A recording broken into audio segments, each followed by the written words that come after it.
Hill, Wadsworth, Here. England, Almond, Bedsole, Grinyard, Chestnut, Faulkner, McClammy, Pettis, Robbins, Simpson, Starnes, Stringer, Tillman. We have a quorum. Okay. Just want to welcome everybody here to the Judiciary meeting. I do want to do a special recognition to District Attorney Mike Seagrass. Appreciate you coming here. He's a District Attorney in Chambers, Macon, Randolph, Tallapoosa counties. There are two bills that's going to be carried over. One is HB 232 and the other is HB 58. And they won't be heard or voted on today. The very first bill is HB 202, and we've got a public hearing on that. Judge Hill will be here just in a little while. He's got some bills in other chambers, but we're going to start on the public hearing. Representative Reynolds, if you could explain the bill. Thank you, Mr. Chairman. For the purposes of this hearing, would you like me to go ahead and offer the sub and then begin to describe the sub and the changes? That'd be fine. Okay. I think each of you have a sub. If not, I brought an extra copy. You've got it in there, and I just asked for approval of the sub. We'll put it on the floor and then discuss it. Go ahead. You ready? So HB 202 as substituted. Has everybody got the copy? I'm seeing some heads. Okay, we're good. As you're aware, committee, under existing law, a law enforcement officer is protected from tort liability arising out of his or her conduct in performance of any discretionary function within the scope of their law enforcement duties to which they are sworn to carry out. I certainly appreciate all the sworn officers here today and those here in support of them as well. HB 202 establishes a new form of legal protection for Alabama law enforcement, a show of support that helps recruit and retain our officers. This bill would provide for a law enforcement officer is justified in and immune from criminal prosecution for use of force against a person in the performance of conduct within his or her discretionary authority unless the use of force violates the person's constitutional right to be free from that excessive force. This bill will also modernize the Alabama Code 13-3-27 to make it consistent with federal constitutional standards and to set a rule. A constitutional use of force is not criminal and is not subject to prosecution under the laws of Alabama. And finally, most importantly, the bill creates a pretrial hearing and an automatic stay of prosecution while the officer seeks to establish if the officer's actions fall within the protections of this bill or not. I made a comment earlier that I read the old bill in comparison to the new language here, and even with 35 years of law enforcement, I consider myself a layperson when it comes to the criminal proceedings, both civil and criminal. And I'll tell you, this bill is so much clearer, establishing when an officer acts within the scope of his duties and when he may be reckless and outside of the scope of those duties. So that, Mr. Chairman, I'll answer any questions. Well, I want Judge Hill, who's the chairman, is here. I'm going to turn proceeding over to him. Thank you. Thanks, I guess. Okay. So are there any, ladies and gentlemen, we have a public hearing here today on this bill? We're going to have the public hearing. We're not going to take any votes today, nor are we going to take any amendments or changes to this bill today. We will do that next week, Mr. Chairman. Yes, sir. We're going to adopt the sub, this sub, right? Yes, sir. Correct sub, Almond. Yeah. I think it's on the table. I've discussed the sub, so. All right, is there a motion to adopt the sub? Yes, sir. Is there a motion? Thank you. Is there a second? Second. All in favor of adopting, are there any discussions about adopting the sub? And then one other, just point of order that we provided a spec sheet, if you will, showing all the changes from the original drop version of HB 202 and the sub that you adopt today. You should have that in your packet. Okay, there's a motion and a second to adopt the sub. All in favor, please say aye. Aye. All right, thank you, Mr. Chairman, your sub is adopted. Thanks, sir. We have several people that want to speak both for and against it. We're certainly going to let you. I want you to understand we're going to limit your time to 3 minutes each. The first individual that will speak is, how about Mr. Travis Jackson? Mr. Jackson, are you here? Yes. Okay, Mr. Jackson. Chair and committee members, thank you for allowing me to speak. My name is Travis Jackson. I am a concerned House District 88 Alabama citizen. I am an Iraq war veteran, Black Lives Matter grassroots advocate, and trauma survivor. I am and I oppose House Bill 202, which in my opinion is a modern-day racial terror law proposal disregarding First and Fourth Amendment rights. Some questions come to mind.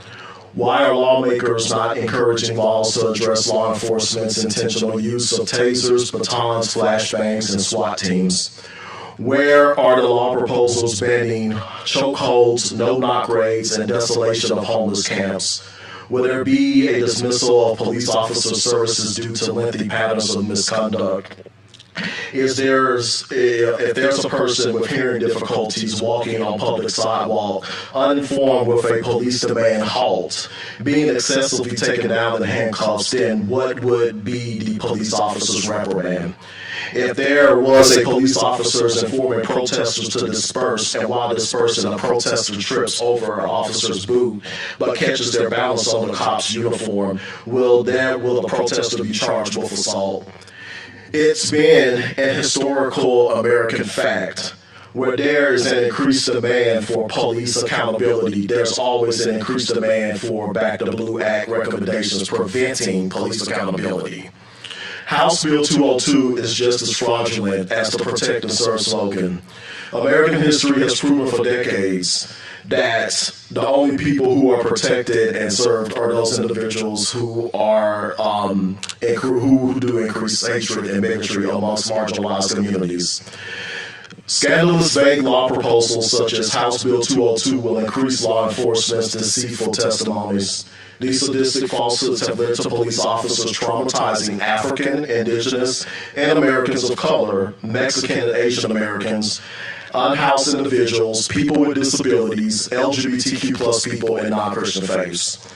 House Bill 202 echoes the threatening phrase of the 1967 Miami Police Chief Walter Healy when he said, "When the looting starts, the shooting starts." Therefore, I strongly urge you to join me in opposition of House Bill 202. Thank you. Sir, thank you all. We appreciate it. Thank you. Mr. Barnes?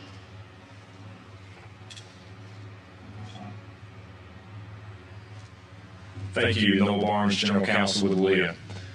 The main idea behind this, the criminal portion of this law, is very simple. What is constitutional is not criminal.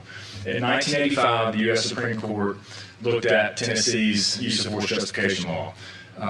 That was a fleeing felon statute that allowed officers in Tennessee to use deadly force to apprehend a suspected felon. The Supreme Court said, no, that's unconstitutional. That suspect must pose a threat to the health or safety of the officer or the public. Alabama's use of force justification law has not been updated since 1979 and is still on the books. It's there on page 18. That law needs to be updated. This bill updates that law. The next case I want to mention briefly is 1989 U.S. Supreme Court case, Randy Connor. In that case, the Supreme Court told officers how much force is lawful under the Constitution. That is the amount of force that is objectively reasonable. So, if a use of force is lawful under the Fourth Amendment, meaning Tennessee v. Garner, it's lawful under Randy Connor, that use of force cannot be criminal. On the other hand, this bill does nothing to protect unconstitutional uses of force. If what is constitutional cannot be criminal, what is not constitutional can absolutely be criminal. Thank you. Appreciate it. And I will allow y'all to ask questions, but let's let everybody get through, and then let's call back who you wish, okay? Mr. Sanders?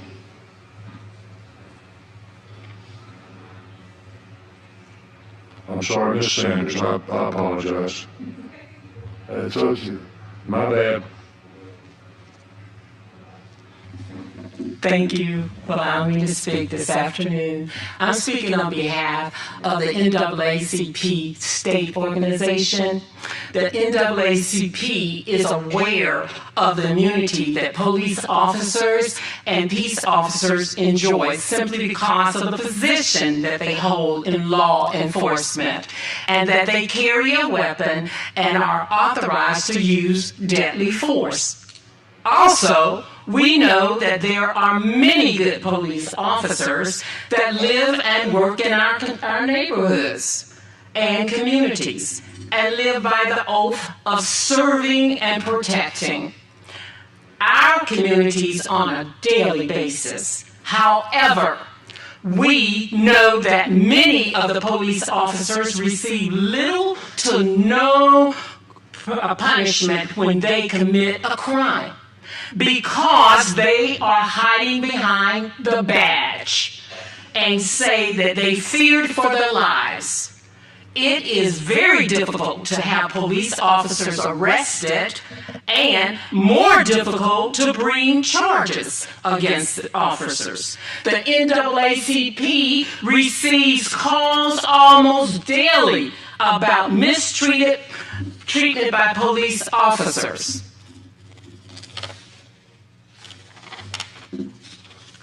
You only need to ask the family of Steve Perkins of Decatur, Alabama, who was shot and killed by police officer Matt Bailey Marquette because Steve was protecting his property. The officer Marquette, he told him to drop the gun, and Marquette started shooting before Steve could obey the command. The video did not show any threat to Officer Marquette, even though Steve had a gun on his own property, and the last time I checked, it was illegal for homeowners to have a gun on his property. Also, we have the case of Michael Washington, living in Pickens County, Alabama. He was changing a flat tire on his car near his aunt's house when a female officer put him in handcuffs and had him over the hood of her car and tased him while making derogatory remarks. It was because she had a gun and knew she would not be prosecuted for her actions. The case of a New Orleans Saints defensive end, Glenn Foster Jr., was also found dead in the back of a law enforcement vehicle. Now, this happened in December of 2021. I can continue giving examples. However, I want you to remember that we support the men and women in police uniform who protect us daily when they are following the law, but providing additional immunity for prosecution, whether civil or criminal, will only provide additional confidence that they can use unnecessary force because they are immune from prosecution. Okay, Ms. Sanders, thank you so very much. We appreciate you coming. We appreciate your comments. Thank you, sir. You're welcome, ma'am. Mack, Mr. Mack.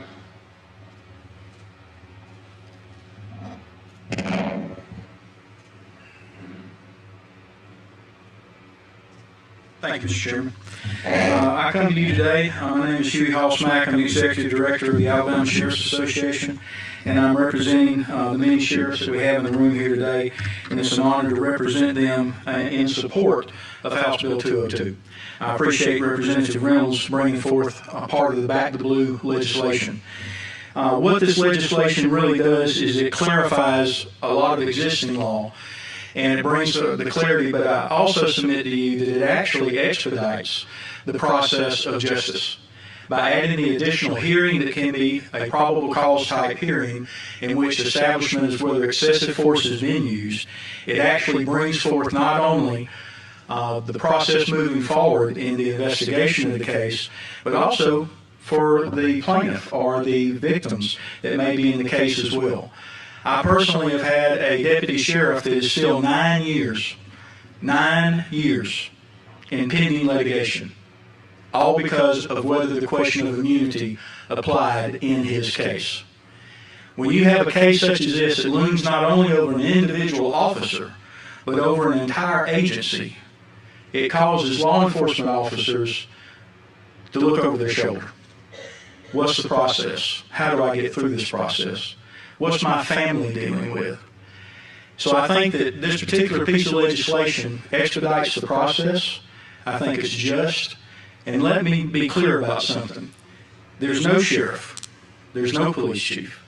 There's no law enforcement officer that would submit to you that they should be totally held unaccountable. In fact, I believe this bill actually holds a different level of accountability by that hearing that can be had and by expediting the process. So I would urge you to give favorable consideration to House Bill 202. Thank you, sir. Thank you, appreciate it. Is it Mr. Taylor? All right, Mr. Taylor. Good afternoon, members. Thanks for letting me speak. I have to disagree with some of the prior speakers. For one, I'm Jim Taylor from Shelby County. I'm a former law enforcement officer, so I have some insight into both sides of the equation. Mr. Barnes spoke of, what's constitutional is not criminal, what's unconstitutional is criminal. This bill deals with tort liability, the civil realm. The criminal matter doesn't really apply. I think this bill is really wrong on so many levels. This bill creates additional procedures, additional roadblocks into citizens having redress against the government employees that are bad misconduct. We agree that officers, for the most part, do their jobs. They honor their oath, but there are times where that's not the case, and citizens need to have a way of redress when that's the case. This bill puts so many new terms, things I've never even read in the law: recklessly disregard. It ties liability to written policies, which may or may not be the same in different jurisdictions. The trust in law enforcement is conditioned on the ability to hold officers accountable for their actions. That's what builds trust in our communities with our law enforcement representatives. Some other issues with the law: I don't know where a tactical medic somehow became a law enforcement officer for the purpose of this litigation. Why? And furthermore, the law defines that tactical medic as a firefighter paramedic. So why are we eliminating non-firefighter EMTs from that definition? So there's just so many problems with the law. I would urge the members to vote no on this bill as it's written. If we want to address, unconstitutional behavior, the bill could be much more simply written to say, hey, unconstitutional behavior opens up an officer to criminal or to civil liability.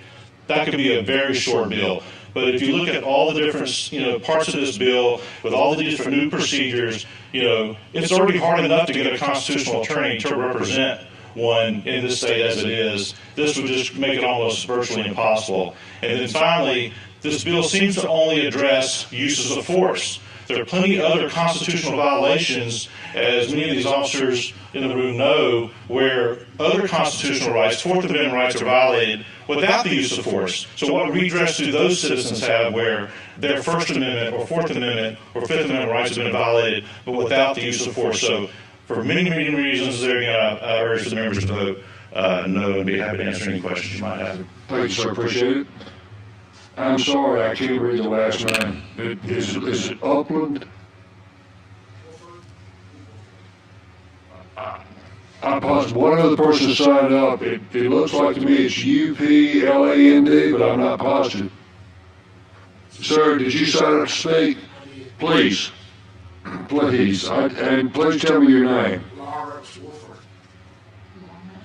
Wofford. Wilcox. Wolford. Wofford. Okay, thank you, sir.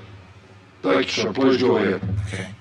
Mr. Chairman, members of the committee, I'm grateful and thankful for the opportunity to be able to stand before you and speak to the bill.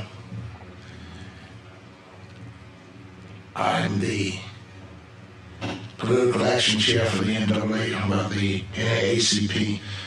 the Alabama State Conference. I want to say up front that I support wholeheartedly police officers. And I know that given the nature of the society in which we live, Lord knows we need them. And yet, I must say to you that as we deal with this issue, there is sorely an issue of trust that we must build. And unfortunately, it has become difficult for us to, as a society, based on any number of things that have happened in any number of places, to deal with this issue of trust. I find the bill one that is hard to trust. And yet I know that we have to build an effort to engender trust in our society between communities of color and police officers, even people who look like us. We still have to build those bridges of trust. And so I just want to say that based on the issue of simply of trust, because I think those other issues to some extent have been spoken to, and I won't reiterate that. But as we go forward, it is my hope that we don't, whatever we do, that we use the structure and process to engender a level of trust within the community. Finally, as I go to my seat, based on what I see, what I have read, I have to say that the NAACP votes to, or has asked me to say, please do not pass this bill. Now, however we deal with it, that's fine, but we've asked you to vote no in this case. Thank you. Mr. Wolf, thank you. Appreciate you very much coming. I'm sorry I couldn't read your name. I got it now. I'll do better next time. No problem. We're good. I'll do better. You're not the first one. I got you. Thank you. That probably more of my bad writing than you'll understand. Mr. Walford, nobody writes worse than I do or should be able to read bad writing better than I can, but I missed it. All right, as to the committee, does any member of the committee have any questions that they wish to ask any of the 6 individuals that have spoken? If so, let me know, and I will certainly ask them to come back to the stand. Yes, sir. Who do you want? I've got Mr. Barnes? Mr. Barnes? Yes, sir. Okay, I've got several just general questions. And these are things that I've just, because it's changed so much since the first time I've seen it, so this is trying to dig into the substitute has been difficult. But the first question I have, we have sheriff's deputies, and then we have municipal police officers.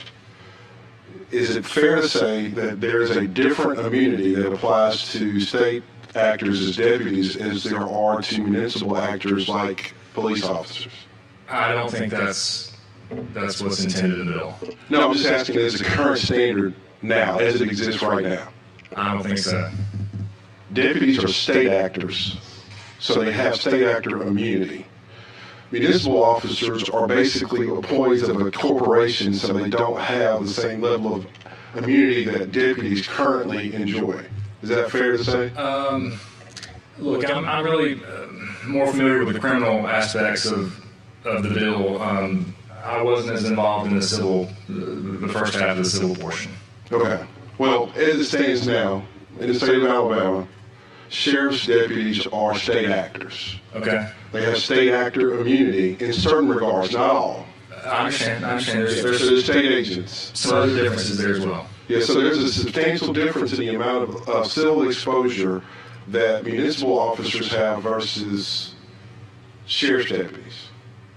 Just because, again, police officers are essentially municipal employees that have a specified designed immunity that comes from a statute versus a sheriff's deputy that has immunity that comes from the Alabama Constitution. Okay. All right? So what I'm trying to figure out is the difference between what's being created here and how does it fill the gap between the two? Yeah, I work with Aaliyah. I work with state folks. I really am not super familiar with municipal immunity. All right. I got it. That's because I'm trying to figure out. There's qualified immunity. There's one standard we're talking about. It's qualified immunity, and there's a state actor immunity. And I'm trying to figure out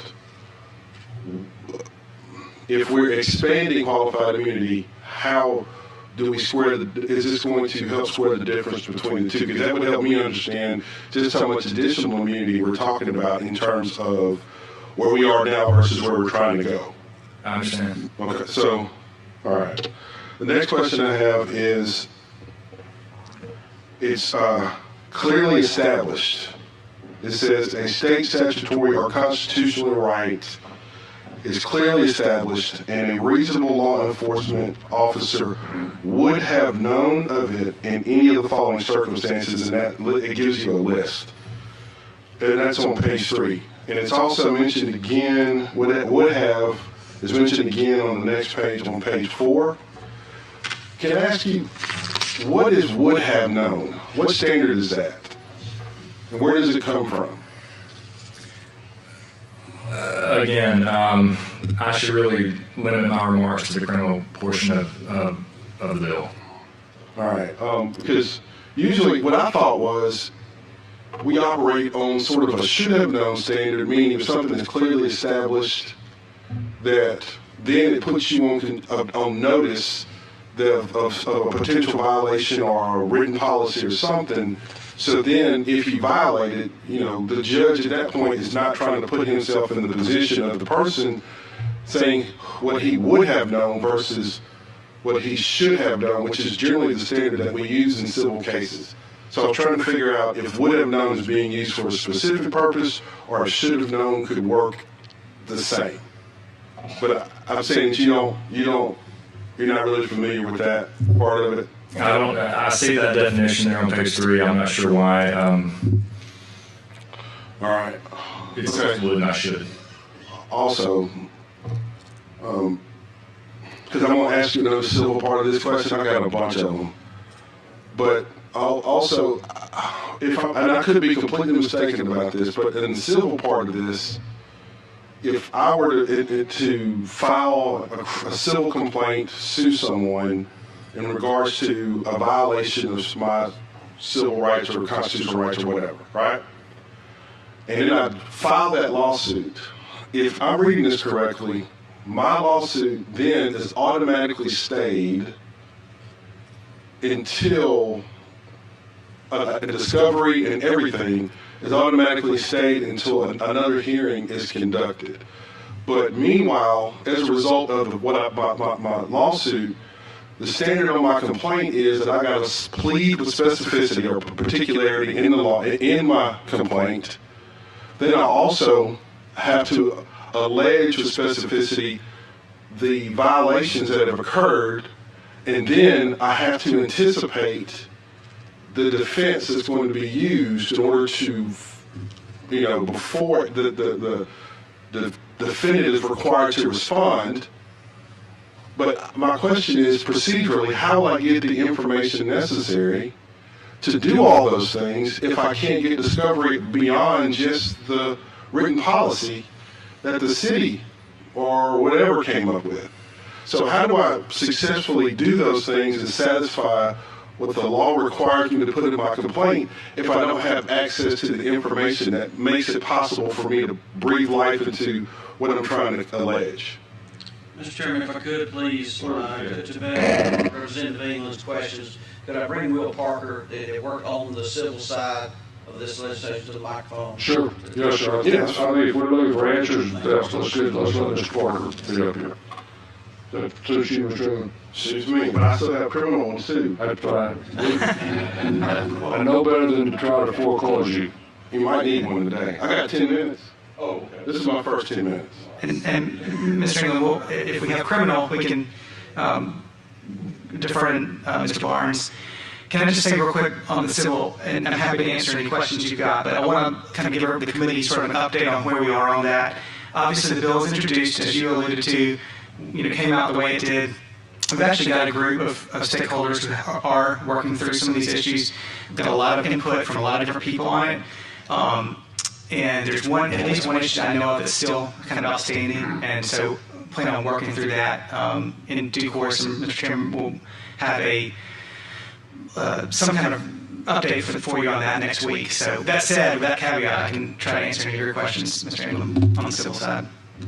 And I'm glad you brought that up, because trying to negotiate and trying to figure out what's in this thing it's like trying to nail Jello to the wall, because y'all are negotiating with so many different people that, quite frankly, have their own selfish interests at heart, that they end up negotiating away things that other people are trying to get into legislation too. So, like, if I'm not aware of what the cities or the counties or the or the trial lawyers or the defense bar or law enforcement is trying to get, so I end up getting this at the very end, and I end up looking at a substitute that a lot of people have worked on, but I don't even know what I'm trying to make sure is the people that I represent don't become collateral damage between people who are negotiating their own to protect their own interests. Sure. So can I give you kind of an overview of where the civil side is substantively? Would that be helpful? I mean, you could help just the questions that I had. So, for example, what is the would have known standard? The would have known standard, so that's coming from, so basically, what this bill does on the civil side is if you're any kind of law enforcement officer, and we can talk about that definition, it's going to ensure that you are protected from liability from any kind of action that constitutes conduct within your discretionary authority, which is another term that's defined, and we talk about that, unless you meet one or two examples. As the bill stands right now, the two exceptions to the protection are, number one, if the officer is violating a clearly established state constitutional or statutory right of which a reasonable officer would have known. I think to your question, Mr. England, that comes from it's a nod to the federal qualified immunity standard. It's adapted for Alabama based again on the discussions that have been had. But the idea is that if you're a police officer, if you're out in the field making these hard decisions to protect all of us on a daily basis, then you need to have some notice that your conduct is going to be illegal before you have to stand trial for that. And so that's really what we're trying to do. The U.S. Supreme Court has described qualified immunity as a doctrine that gives law enforcement officers in the field breathing room to make reasonable, if mistaken, judgments of law, because there's tons of law coming out from courts, decisions, and that sort of thing. And they need to know the principles, and they need to be acting to comply with those principles. But if there's some case that they haven't heard about, whatever, it comes down to whether the officer reasonably would have known of that right. And we talked about how, in the bill, and again, this is very parallel to federal law that's been on the books now for decades, but this side of it is all premised on that. Can you make me aware of anything else, any other legal standard that would have known? I mean, that's a constructive notice. That should have known. Constructive notice. And I believe that comes back, we can talk certainly offline too if you like. We can talk, I believe this comes from case law that's been on the books in not in Alabama. You just said it was adopted for Alabama, but that's not our standard. Because in terms of determining liability, when you talk about something that's clearly established, that's when you talk about constructive notice. It's not would have, because would have implies we're talking about some sort of past tense. And if we're trying to determine what this is, basically this is an instruction for a judge in determining how this standard should be applied. Right. So if the judge is asking me the question, if we're talking about would have known versus should have known, that almost drives two different forms of analysis. That would have known almost heightens what's necessary to demonstrate that this person violated my civil right or my constitutional rights versus should have known, which is what we use in every other civil standard that I'm aware of, including determining whether or not a city is liable for conduct of an employee. That's what we do.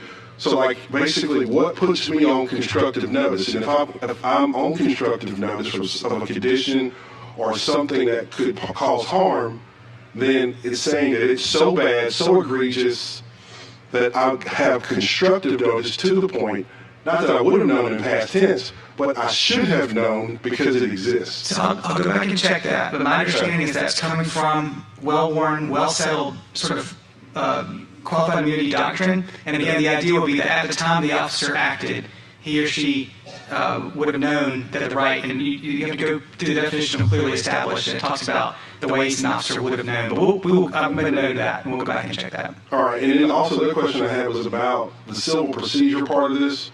If, and the question I asked was, if I'm suing someone and I have to, all these requirements that are in the complaint that require me to give you specific facts and then match those specific facts with allegations and then anticipate what the argument's going to be for immunity, how do I do that if my ability to get discovery is stayed?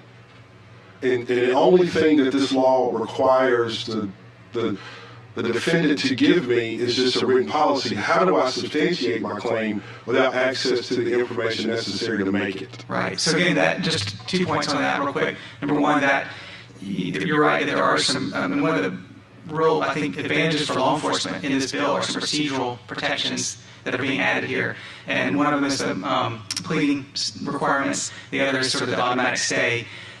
So that these issues can be decided earlier, hopefully, just like on the criminal side, where that's the goal is to try to get some resolution earlier.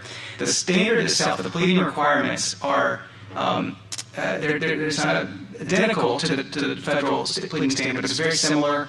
It's been adapted and negotiated through with various stakeholders here.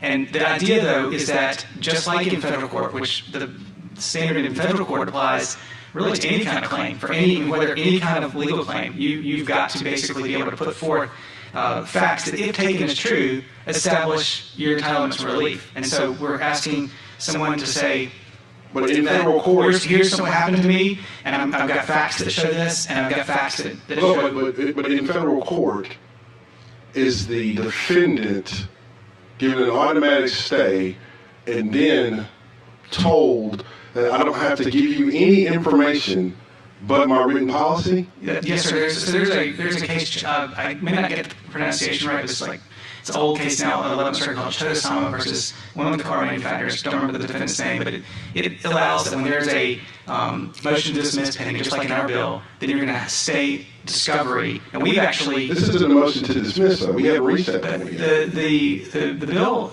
and we can look it up, but the bill says that if a pending motion to dismiss, that's what starts the stay of discovery. There's one exception, and this goes to addressing the point that you're raising, which has to do with policy. That was something that was really important to some of the stakeholders we discussed with. And so... well, all the stakeholders, and to be frank, all the stakeholders that you're talking to are trying to figure out ways to protect themselves. They're not trying to make good legislation for the body. They're trying to make sure, like, for example, if you're a municipality, I'm trying to limit my exposure. So I'm not speak to the motivations of the people we talk to, but I can tell you that the goal of the bill is to expand some protections and make, again, we have a principle. We want to enhance legal protections available to law enforcement officers without closing the courthouse door to address true wrongdoers, just like Sheriff Mack said. Everyone believes that. That's what this is doing. But happy to talk further as well. Because I need any details. At some point I do, because I want to explore that. Because it's almost creating an impossible standard in a complaint if I can't get access to the information I need to substantiate my claims. But, I got one more, and I'll let this go. And this is on the criminal. I had a bunch of other questions on the civil side of this, because I think the burden is too high on the moving party. But I want to also address the criminal side of this too, because it creates a new hearing, but it doesn't eliminate any additional hearings. So, like, if, for example, if I am if I'm a law enforcement officer and use of force results in someone's injury or death, I get a hearing that doesn't currently exist now, correct? Yes, sir. That's taken from it's if you remember the standard ground of self-defense law, what we're doing is we're essentially modeling a pretrial early opportunity to get resolution But just on that side. does that preclude that person who utilizes the law enforcement hearing from also doing a standard ground hearing too? To also do a standing ground. So that's a separate defense. I don't know whether those are two separate hearings or not, but They we will would be, think because you created a new one, but didn't limit access to additional. So somebody who's in law enforcement would have access to that hearing, and then also be afforded another opportunity to do your standing ground. And then, obviously, in I think criminal law, you still get an opportunity to allege self-defense, even if you go into trial. So a law enforcement officer actually gets 3 bites at that apple versus a normal person just getting 2.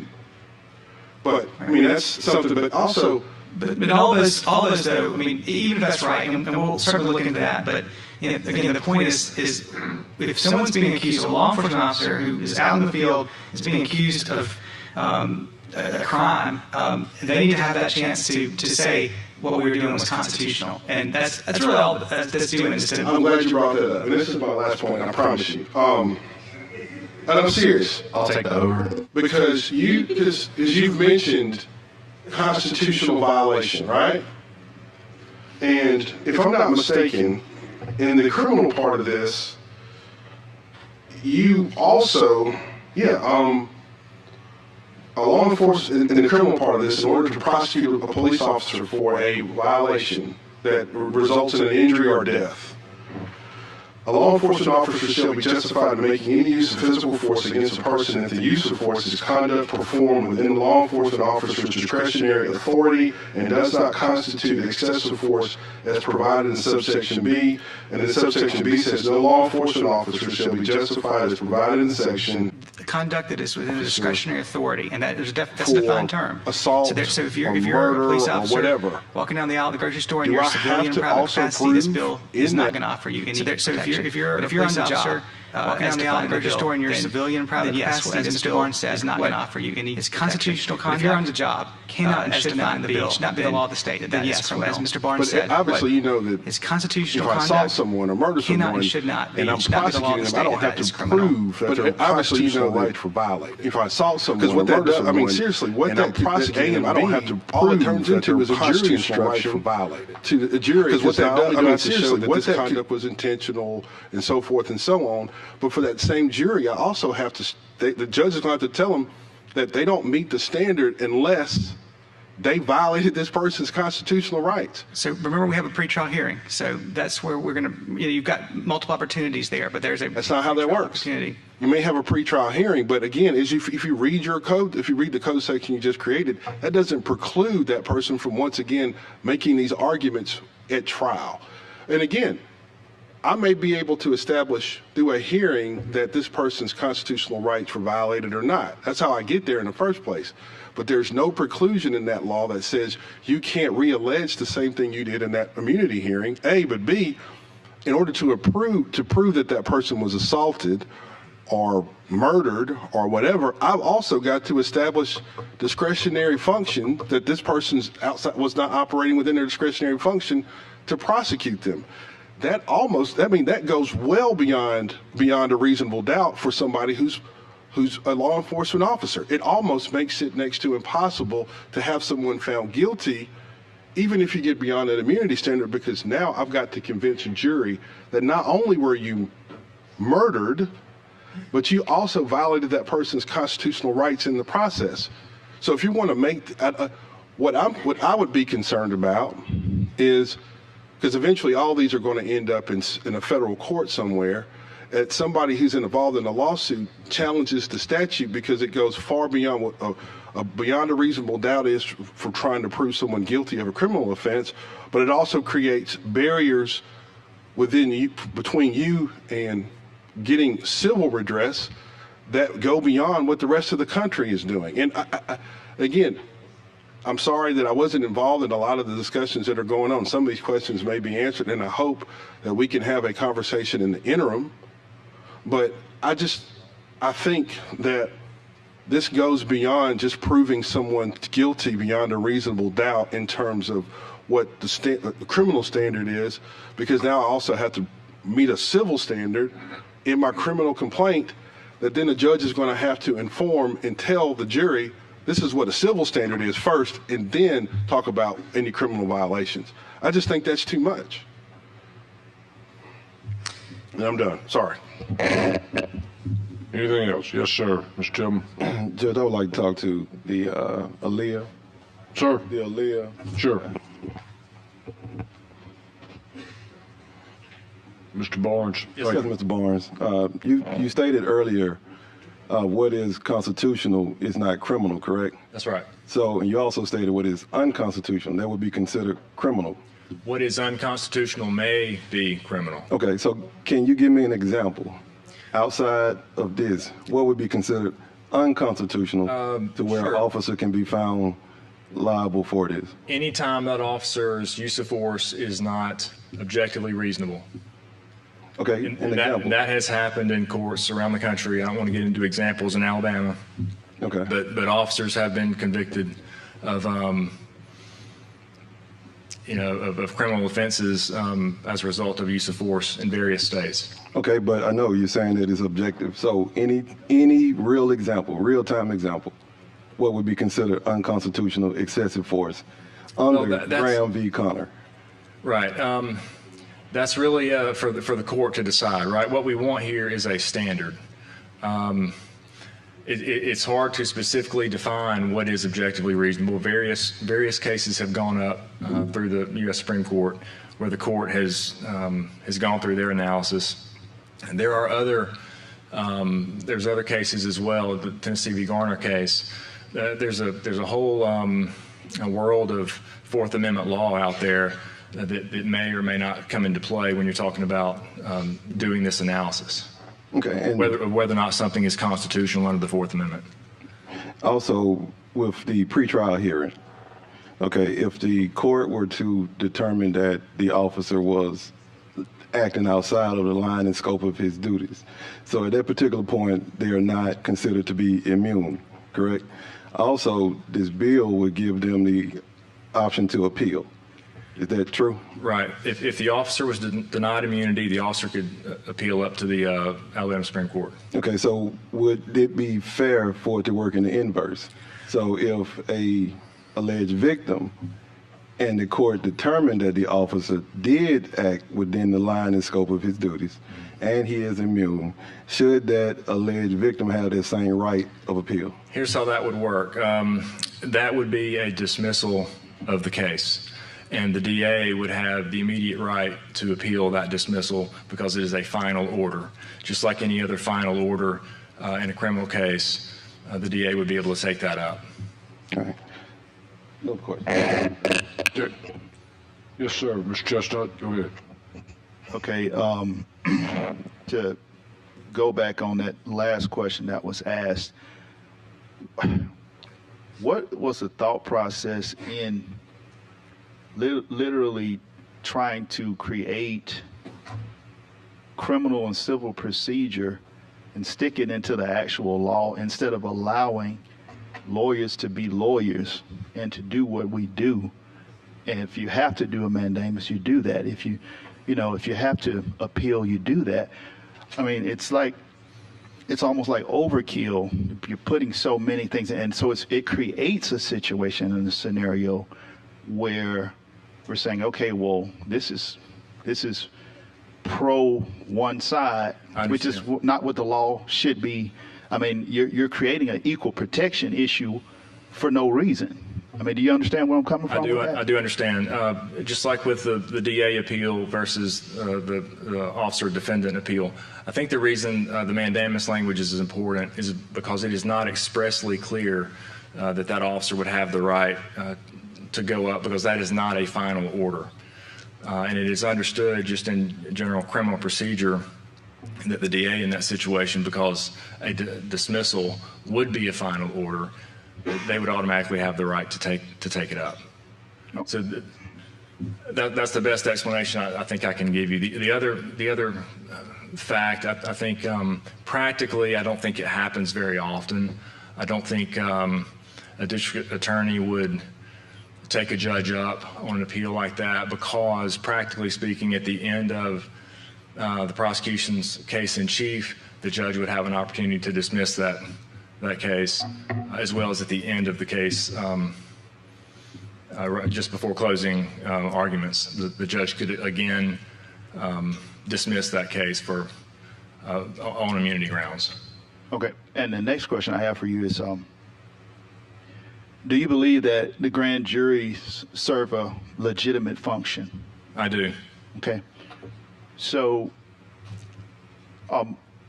would you be opposed to having something inserted in this bill to say that if a grand jury has indicted an officer, because you know it's very difficult, if a grand jury sits and they decide to indict an officer, there's really something there.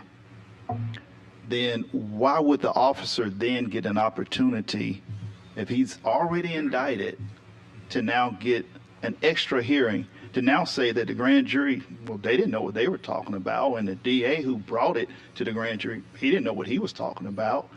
I mean, well, you've heard the saying, you can indict a ham sandwich. You know, I've presented many cases to grand jury. In grand jury, there's one side of the argument that's presented.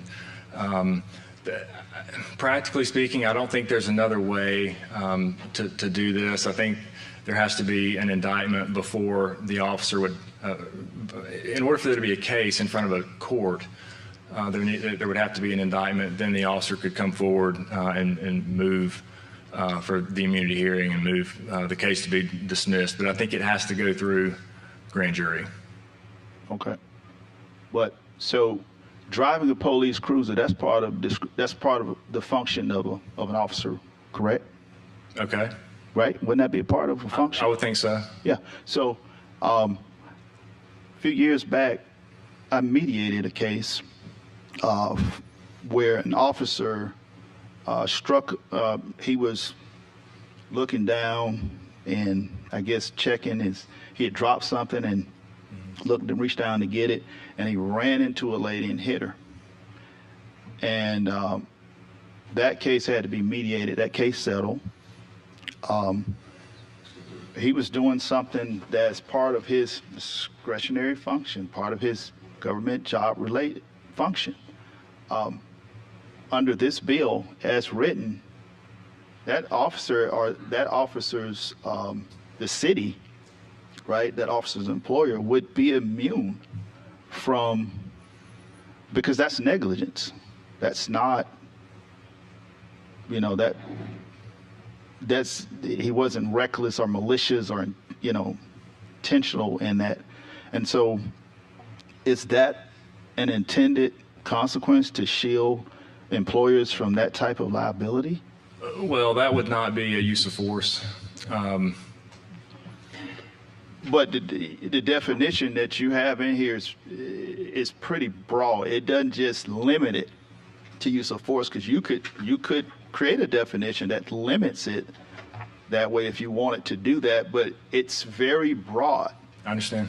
And in fact, there is a presumption that the language is presumptive to where a judge has to almost search for a legitimate reason for a police action and has to try to find any way to make it a discretionary part or search the outside parameters, right, of whether or not it's within, what is the exact language? It says,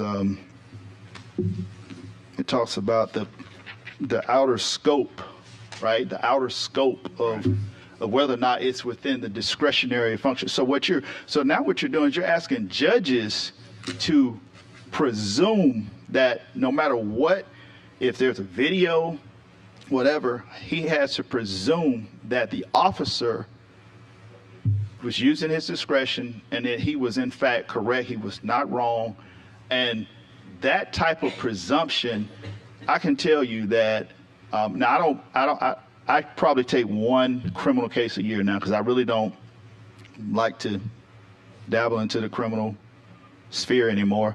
But and I take no 1983 cases anymore. You're familiar with that, right? Section 1983. Yes, sir. And I'm going to talk about that too. You're not going to be able to get lawyers to even take these cases in the state of Alabama anymore. And what that's going to do is it's going to create a lack of accountability instead of increasing accountability. Do you understand where I'm going with that? I understand your argument. I disagree with it, but I understand your position. Okay, and as far as Section 1983 as written, this is sort of like a state preemption of 42 U.S.C. 1983, which is federal law. This would essentially say the federal law is wrong. I don't think it would do that. I'm looking at a note here that says removes violations of clearly established federal law as a basis for requiring a law enforcement officer to stand trial. Okay. I don't necessarily think that's a preemption issue, though. I think this body has the right and ability to pass legislation in this area. I don't think we're preempted from doing that. Okay. And my last question is, as far as so, you start off in a criminal case, right? You have your motion practice. If any lawyer that's worth his salt is going to start filing his motions, right? He's going to file his motion to dismiss, right? He's going to file his Brady motion, right? And he's going to also file, if it's warranted, a motion to suppress. Okay. And when you file that motion to suppress, you're probably, let's say you have a fruit of, you're familiar with the fruit of the poisonous tree doctrine, right? Yes, sir. Okay. And you're also familiar with motion to quash, right? Yes, sir. Okay. So those doctrines are, they were created like really mostly through case law. Okay. But these are more procedural techniques, right, that are utilized as opposed to emanating directly and exclusively from the Constitution.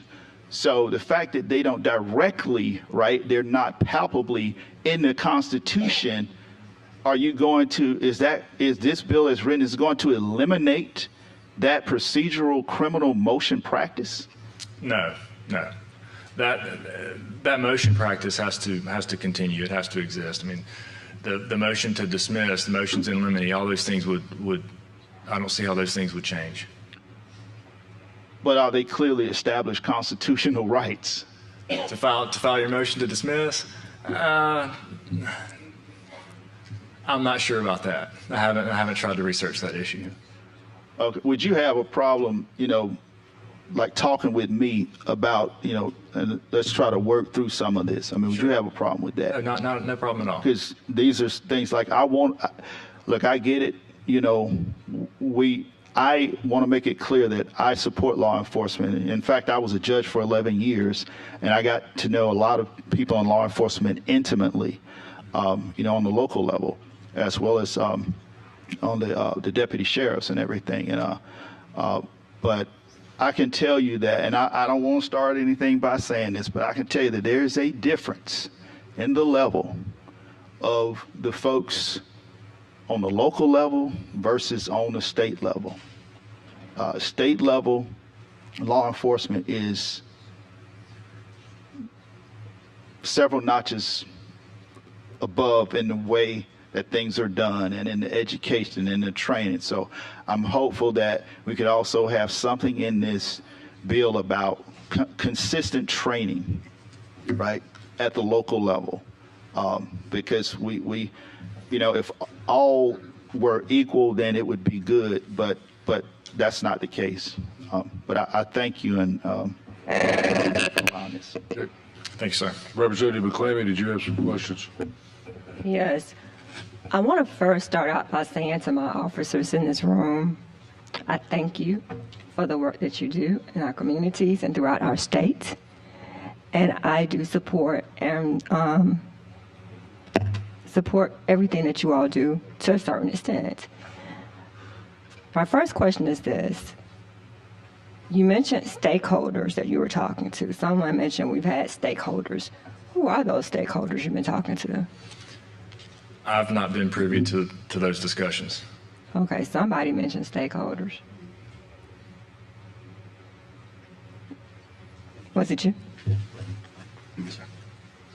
Yes, thank you. Although I was not involved early on in the development of this bill with the governor's office, I know that just since that the bill was dropped and I sent the bill out to all the organizations, I sent it to the sheriffs, to the chiefs, to the FOP. I know the trial lawyers are involved in this conversation, the DAs. So that, along with the state agencies, both the LEA and the governor's office. So no community organizations or community neighborhoods or anything, that sort have been involved, elected officials with the cities? Yeah, not that I'm aware of. And somebody can correct me if I'm wrong, that's been dealing with it early on. We have not sent it out to neighborhood associations, other than the fact that we've made it publicly. And like the NAACP here today, has anyone been working with them or speaking to them about this law? We have not. Do you intend to? Well, I appreciate the questions today. Looks like we got some work to do. I think we know that. We said we'd probably have another sub coming on this piece of legislation. So certainly we'd be open to meet with anyone and speak to, and certainly with the knowledge of the attorneys on this commission, we need to have them at the table, and we've done that. I know that Representative Tillman and AJ McCarron and several had sat down and worked with us as well on some issues, and I think they'll be coming with an amendment, which I think will be, at least the one that I know of, will be a friendly amendment. Okay, and when we talk about, I keep hearing expanding immunity. What type of expansion are we talking about, or are we just going to go ahead and call it total immunity? No, I think it's a clarification. I really do. I mean, I had to kind of dive into this thing myself, and even based on my background, I pulled the old laws I mentioned earlier and read the entire thing, and then I went through and read this law, and it's certainly for me, being a former commander, that it was very clear to me, but on both sides, both when it fits within the scope of a police officer's duties and those reckless times that it's outside the scope of their duties. So I think it clarifies the law. When I heard about this bill and read through it, and I know Ms. Davis, I think from the NAACP, mentioned several cases. And one case that comes to my mind, a personal friend of mine here in Montgomery, Alabama, is the Gregory gun case that was shot by an enforcement officer of Aaron Cody, excuse me. If I have 1 minute, can I give you a brief synopsis of this case? Sure. Thank you. Sure. Gregory Gunn is a graduate of Alabama State University from back in the 1970s, was walking home in his neighborhood from around the corner from a card game with his friends. He's always lived and grown up there. On his way walking around the corner with nothing in his hands, an officer stopped him. Now, he said he needed to stop and frisk him because he had received some calls about burglaries. Once again, Gregory Gunn had nothing in his hands. So he asked him he had a description of a black male with a dark shirt on. I guess Gregory fits this profile, black shirt, black man walking in the streets with nothing, I say again, nothing in his hands. Due to the confrontation that they had back and forth, my friend Gregory Gunn ran a couple houses down to his home. When he got to his home, he was chased down by Mr. Cody, Officer Cody, Mr. whoever. At that point, he was beaten by the baton. He was shot 7 times. The officer stated that he had a paint pole in his hand that was on his front porch. But the report, they found there were no fingerprints from Mr. Gunn on this paint pole. They went to a conservative county because they thought that it was too much media attention in Montgomery County. He was found guilty of manslaughter. He was supposed to do, I believe, 14 years or so. But after serving less than 2, to this date, almost February 21st, 2024, last year, the Attorney General's office decided that he should be released after being convicted. In these circumstances, is this what we're calling immunity? No, I don't think so. I'm going to stick to what I said publicly. I'm not going to discuss the details of any, previous, or current cases out there involving the police officers or someone from the community. Mm-hmm. I do think it probably in that case, and I didn't follow that case, that they had that hearing to be very clear, and that's a lot of what we kind of discussed at the table, Representative Tillman. And I think that's going to bring some emphasis to the timing of that hearing. Is that clearly both for the department, for that individual that has at that time probably been indicted, and the community to have time to see that they have a hearing and we see whether they're protected by this piece of legislation or they're outside of this legislation. And Judge, for the record, Chairman Reynolds has been meeting with us along with the governor's office, and they have been amenable to different suggestions and changes when it comes to amendments and things of that nature. Met with me along with Representative Hendricks, McCampbell, and we still continue to have talks to this day. Let me say this. I appreciate the conversation we've had. Obviously, we are not through having this conversation. However, I think I'm going to close the public hearing. I appreciate everyone's participation. We will carry this bill over next week, and next week we will continue having this conversation. We will continue these questions, and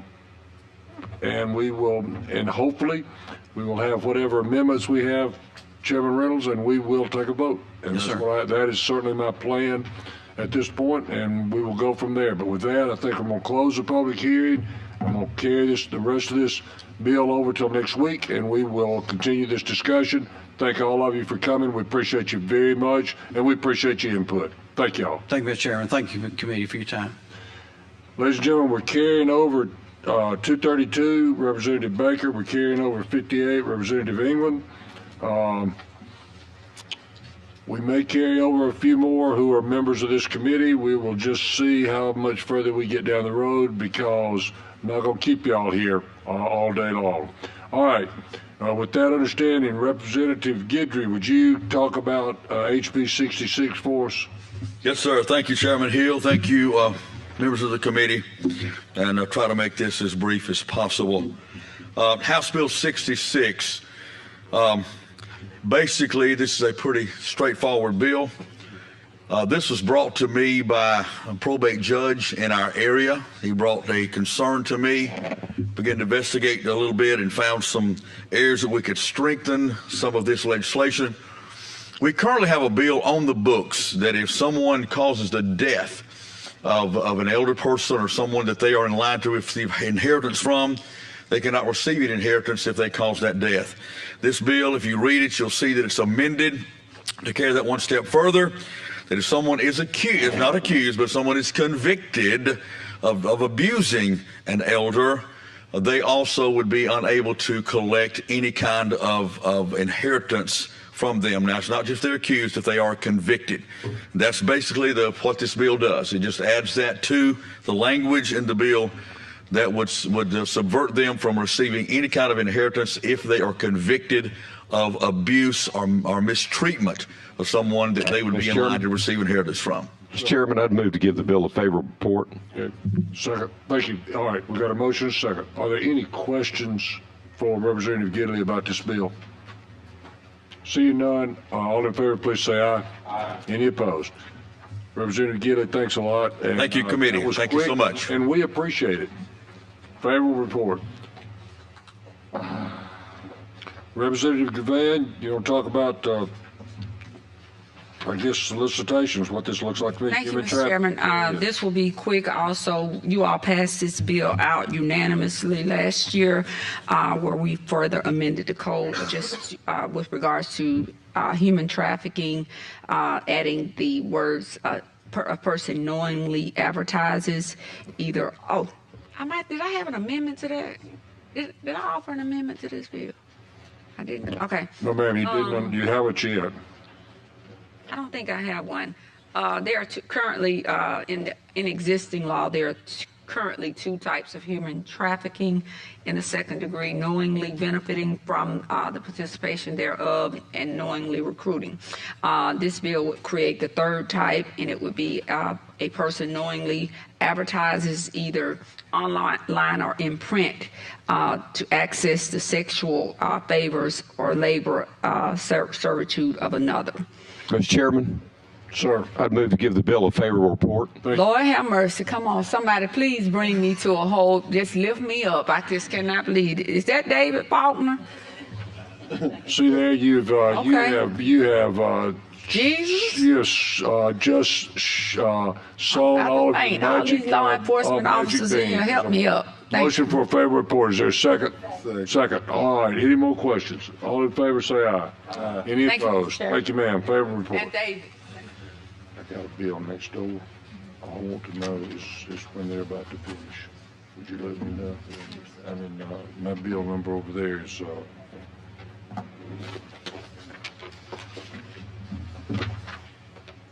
Mr. Representative DuBose, are you here? Please, ma'am, I'm sorry. Come on up with 209, will you?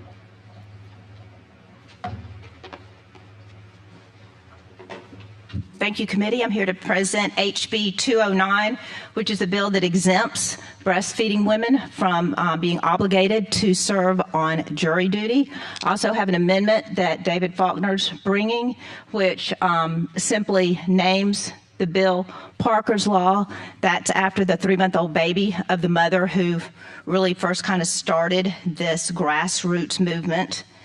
And y'all should have the amendment in your file. Okay. Are there any questions? Do you have an amendment, Mr. Faulkner? I do, Mr. Chairman. The amendment should be in all the members' packets. Replace line 25 on page 1 with the following, that it's, as Representative DuBose just said, this act shall known and be cited as Parker's Law. Replace lines 75 through 79 on page 3 with the following statement, that she is a nursing mother. So it looks like it's taking out a statement from a healthcare professional certifying that she is a nursing mother for purposes, and it basically just makes it a statement that she is a nursing mother. And then on replace line 90 on page 4, that this act shall become effective on October, and I guess the date is correct. So, okay. Looked like to me that was in there, but all right. All right. Do you offer that amendment? I do, sir. Then is there a second for the amendment? Are there any questions on the amendment? Seeing none, all in favor of adopting the amendment, please say aye. Okay, thank you. The amendment's adopted. Mr. Chairman, I'd move to give the bill a favorable report as amended. All right. There's a motion for favorable report as amended. Is there a second? Second. All right. Is there any further discussion? Seeing none, all in favor, please say aye. Any opposed? Thank you, thank you, Representative DuBose. Appreciate it. You got a favorable report as amended. Thank you, Chairman. Thank you, committee. You're very welcome, ma'am. Representative Moore. Good job, Mr. Moore. Well, thank you. You were up there ready, and I appreciate it. So currently we are the 6th largest and fastest growing state in the country, and workforce development is one area that we are working on addressing issues with. HB 238 will help assist in addressing some of those issues. The bill will presume rehabilitation for individuals with an order of limited relief and a limit automatic disqualification from occupational licensing. It will establish a process for determining eligibility and restrict when felons' convictions can be barred from licensure, and grant employer immunity in certain cases.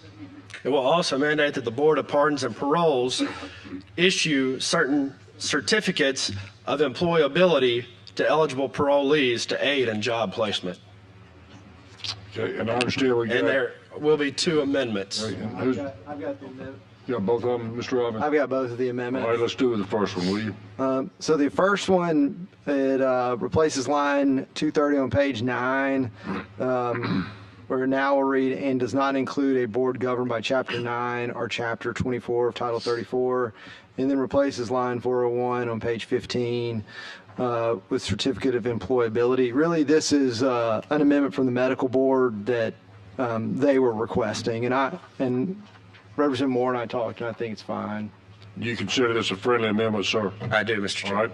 The amendment is considered friendly. There's a motion to adopt it. Is there a second? Second. All right. Any questions concerning this amendment? Seeing none, all in favor of adopting the amendment, please say aye. Aye. Any opposed? All right, what's your second? And I got the second one. This one is concerning interstate licensure compacts. We just wanted to make sure that in passing the bill, we didn't affect any interstate compacts that were in terms of licensing. And once again to you, Mr. Parker, do you consider this a friendly amendment? I do, Mr. Chairman. It's favorable. Thank you. There's then a motion to adopt this amendment, and there's a second. Is there any more discussion? All in favor, please say aye. Okay. Mr. Parker, we're back to you with your bill. As amended twice. Is there anything else you wish to add? That is it there. Is there a motion to adopt the bill as amended twice? I'll make a motion. Okay, we got a motion and a second. Thank y'all very much. Any further discussion? All in favor? Yes, sir. Mr. Starnes, please. Yes, sir. I'm kind of opposed to this bill. The reason is it's expanding the authority of the Bureau of Pardons and Parole, and it's taken away the authority of the licensing boards that are professionals in each field.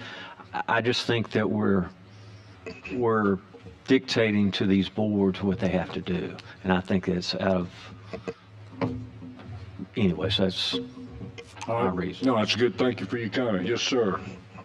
Chestnut. Yes, Parker, did you work with Cam Ward on this bill? I did, and we have worked with BCA, Manufacturer Alabama, NFIB. Let's vote.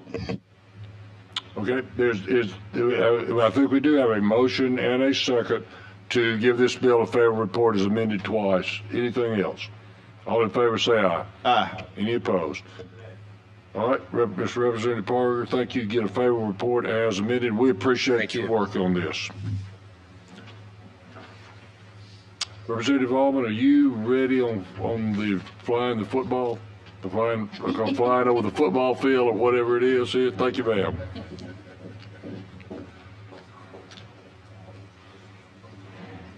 Chris, are you pulling yours for this week?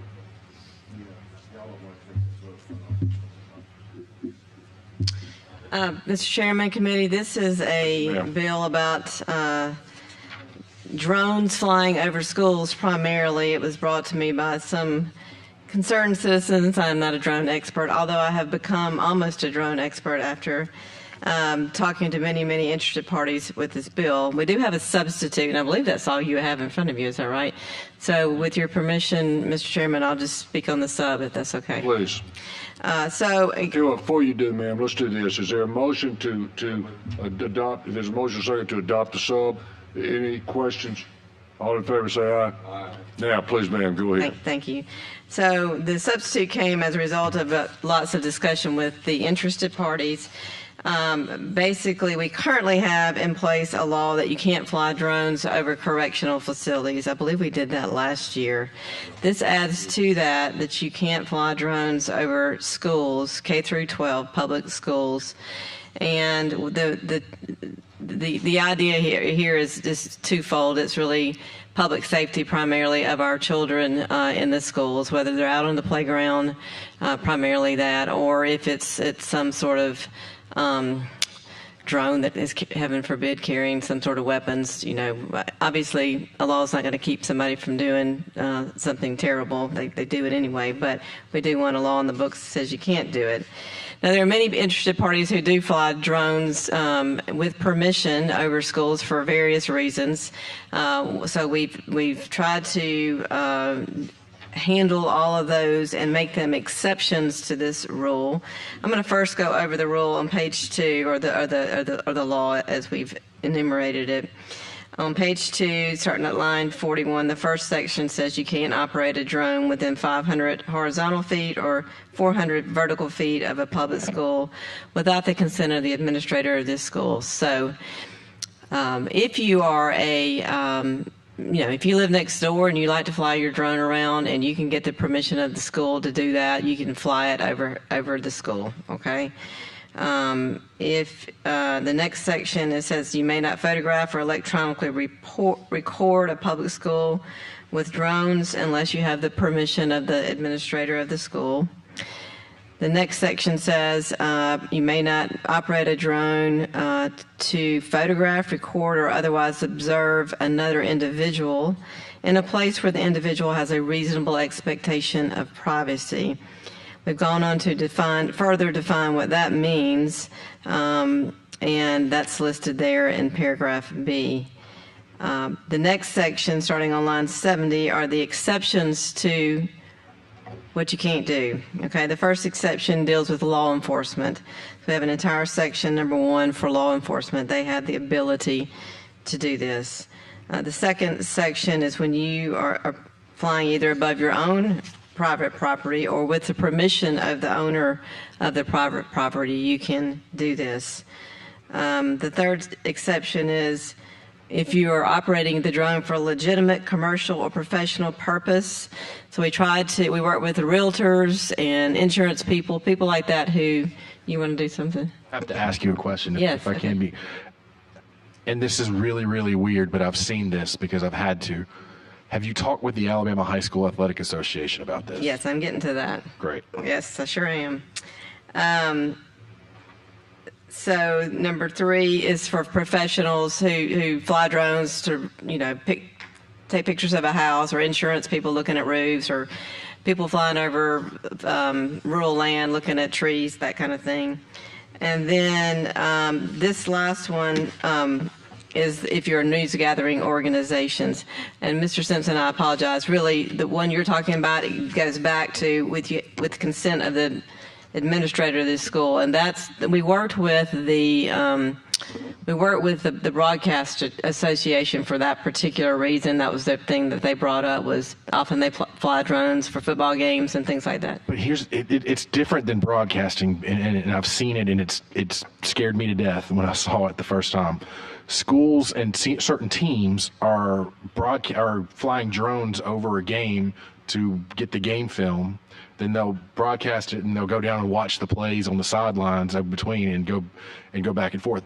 Would it permit I'm just going to use my district as a recent. So let's say Spanish Fort is playing Saraland, okay? And could Saraland say we are going to allow drones over our school for our team, but not allow it for Spanish Fort to come in and play against our team?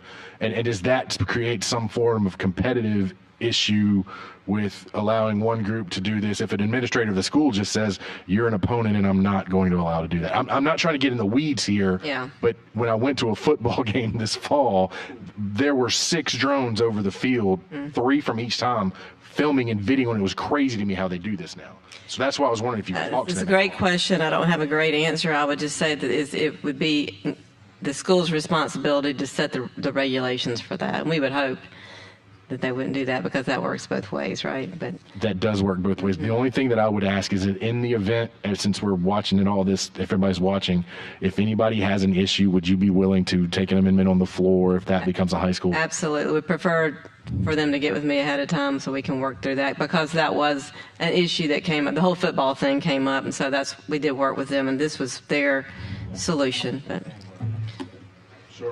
so that's, and I know Mr. Pettit, yeah. Wait a minute, hang on, before we get to Travis. Mr. McClary, did I see you have a question? Please. Just shortly. I may need a little education on drones. First of all, how would they determine about that drone, and what do they do? How do they alert someone it's a drone? And most schools are in neighborhoods. So if I'm in my house that's maybe right next door to the school, flying my drone or whatever, how do you know who that drone belongs to? Do they take them down? What happens? I believe there's technology to determine who a drone belongs to. Somebody can correct me if I'm wrong. That's what I've been told by some of the people I've been talking with. I know with military bases, for instance, when I had someone come to my house and photograph it from a drone, they got stopped because they didn't realize how close I was to Maxwell Air Force Base. So I know those detections, but I guess I was asking about with schools, how would they be able to identify it? And someone like I said, you can live in the backyard of a school with kids. And how would that be affected, especially when we're talking about criminal penalties?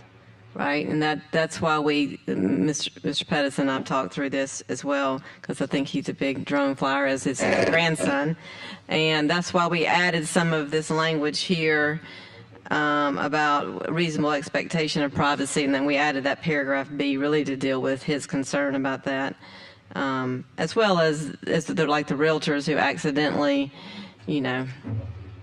I don't know, capture the backyard of the next door neighbor house while they're shooting the other house. Is trying to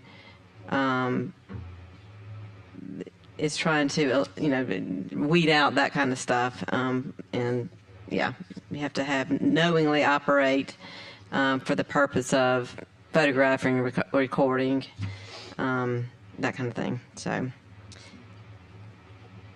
thank you. Representative Pettis, did you have a question or a comment, either one? Me and Cindy's talked about this. I have a grandson that lives by a school. He has a drone.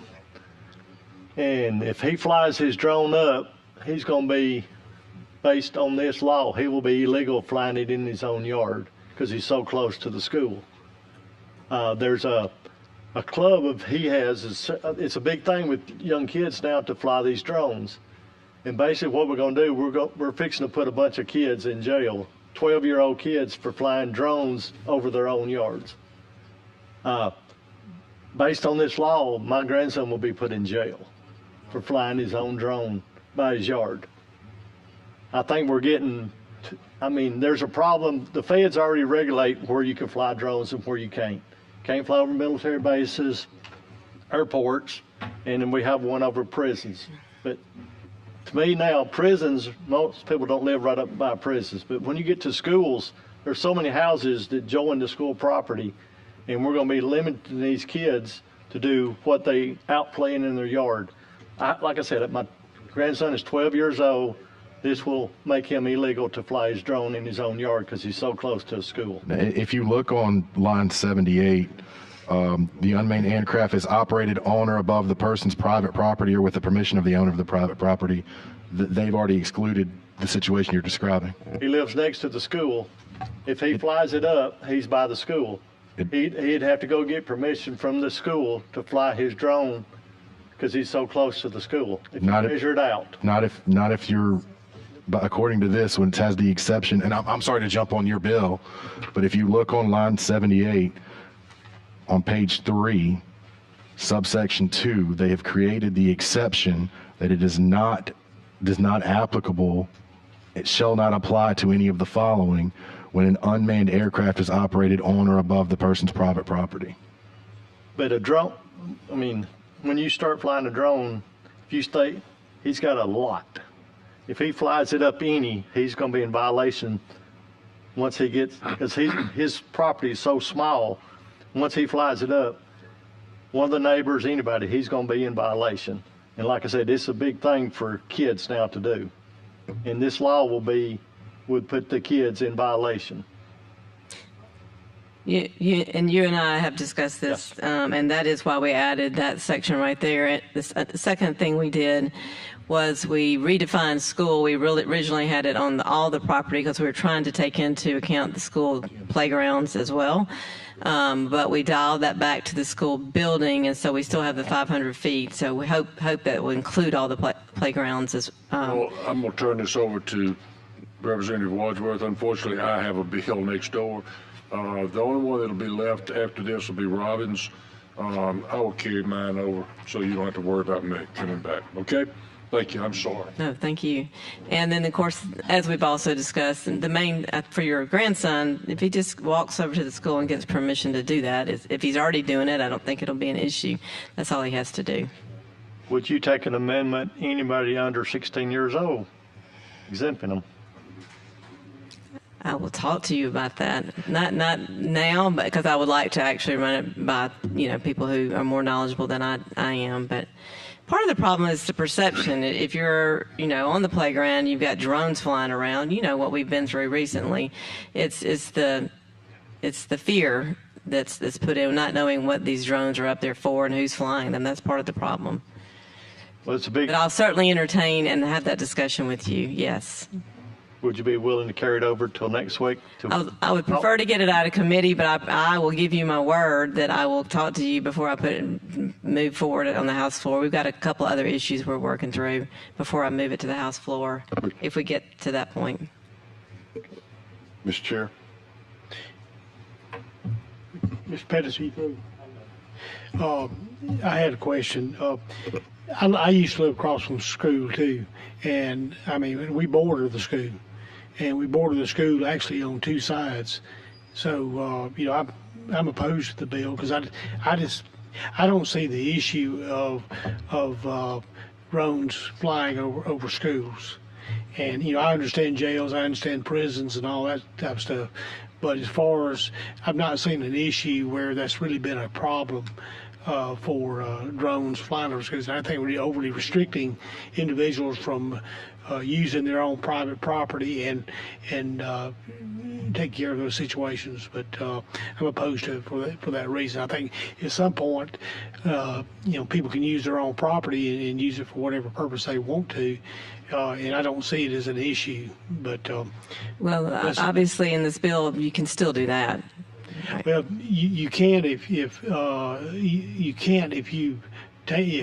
moves out of that property, but it's very hard to restrict a drone from flying outside your property when you're outside flying it.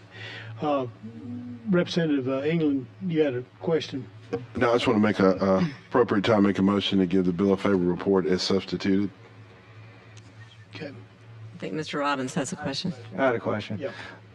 Reading your bill, it also says, which I thought about, part of the reason would be is an unmanned aircraft system to deploy or discharge an attached weapon or firearm. Obviously can't bring that onto a school, and that's probably part of the issue. So if you fly a drone over, I'm not a drone expert. If I just see a drone, would I know that's an armed drone or an unarmed drone? Just seeing it 200, 300 feet in the air, would you know? I can answer that for myself. Others I wouldn't know, but Okay, so part of the bill would be that we would not want a thing in the sky that could shoot onto a school. That's correct. Okay, I have no further questions. Any other question? Yeah, Representative Bedsoe. Yeah, just thinking about this through from a law enforcement perspective, and as you number one level, like who's going to be the enforcement? And if we're talking about local authorities, then when we talk about the drones getting to a certain altitude, the perception could be that drone is above you or is above the school property, when in reality it's not. And I guess all of us here claim to live next door to a school, because I do as well. And I would hate to be in that area in which the perception is to the people on the playground that drone was above us. So when we talk about in terms, and I think of these things because as laws are passed, law enforcement has to be the one to enforce that. How do we go about enforcing this? And I know from our discussions that there is some talk of whether or not this is an authority granted to the FAA and not on the local level, and that's something we're going to continue to work through. Correct. So to my first question, any ideas how the enforcement would be? I don't know. I do think they have the ability to track out these drones. That's what I've been told. So to that extent, I assume they know where they are and who's operating them. by whatever little code they have, but they have to register with the FAA. So I think that the FAA has the ability to restrict some airspace, and I think, maybe speaking in a term, but some of the drones, if they fence off an area, the drones will avoid that area. But I don't know that the local authorities, from our perspective, I don't have any ability to know who's operating that drone that's in the sky above us, or furthermore, how to find them if they're exactly above the school within the 500 feet you describe, or if they were on their own property. It's going to be problematic on the enforcement piece. Not saying in concept the idea is bad, just in concept, how do we, realistically, how do we enforce that? All I can say is I've been in conversations with law enforcement about this bill, and they've not raised that issue to me. So I don't think that they think that's an issue. I think the people that on law enforcement that regularly deal with drones understand how it would be enforced. That's my best answer for you. Thank you. Representative Simpson. Representative Almond, I'm in favor of where you are, and I'm in favor of what you're trying to do here. I will tell you, and I don't know if he was recognized earlier, but one of the sheriffs that I'm happy to represent is Sheriff Paul Birch from Mobile County, who's in the audience.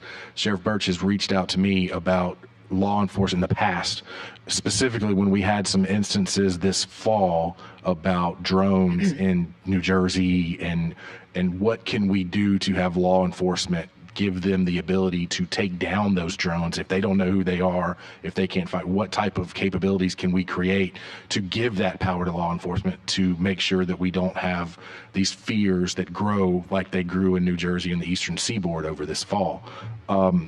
Would you be willing to figure out if we can throw that into as potential as part of this bill as well? And I understand you have a sub.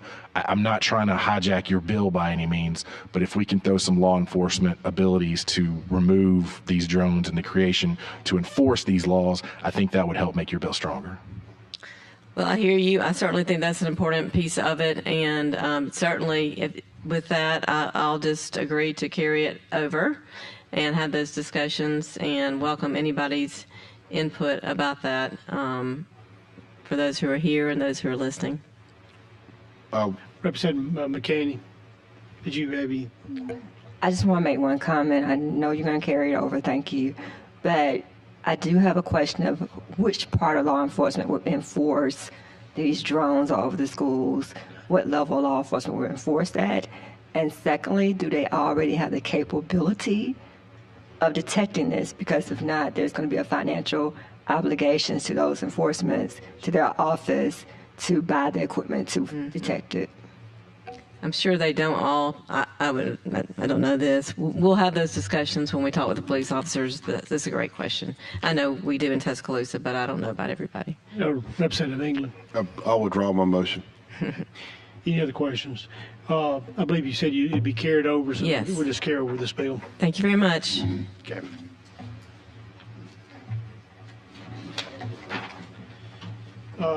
HB 144, Representative Robbins.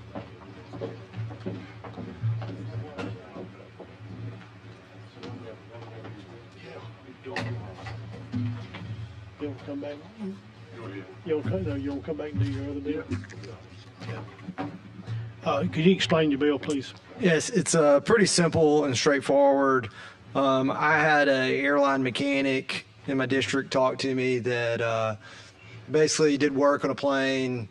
Guy flew away with the plane, couldn't get his money, guy filed bankruptcy. And so some states allow this, and I asked LSA to review this last session, that what you can do is file a lien with the FAA just like you would in the probate court if you worked on someone's home. And so that way the lien attaches to the airplane, and then there's an administrative process within the FAA on perfecting the lien. But in Alabama, we don't have a process to file a lien to attach to an airplane. So that's all we're trying to do here. There's no amendments to it. No amendments. Representative England. Move to give the bill a favorable report. Is there a second? Second. All in favor, give the bill a favorable report. Say aye.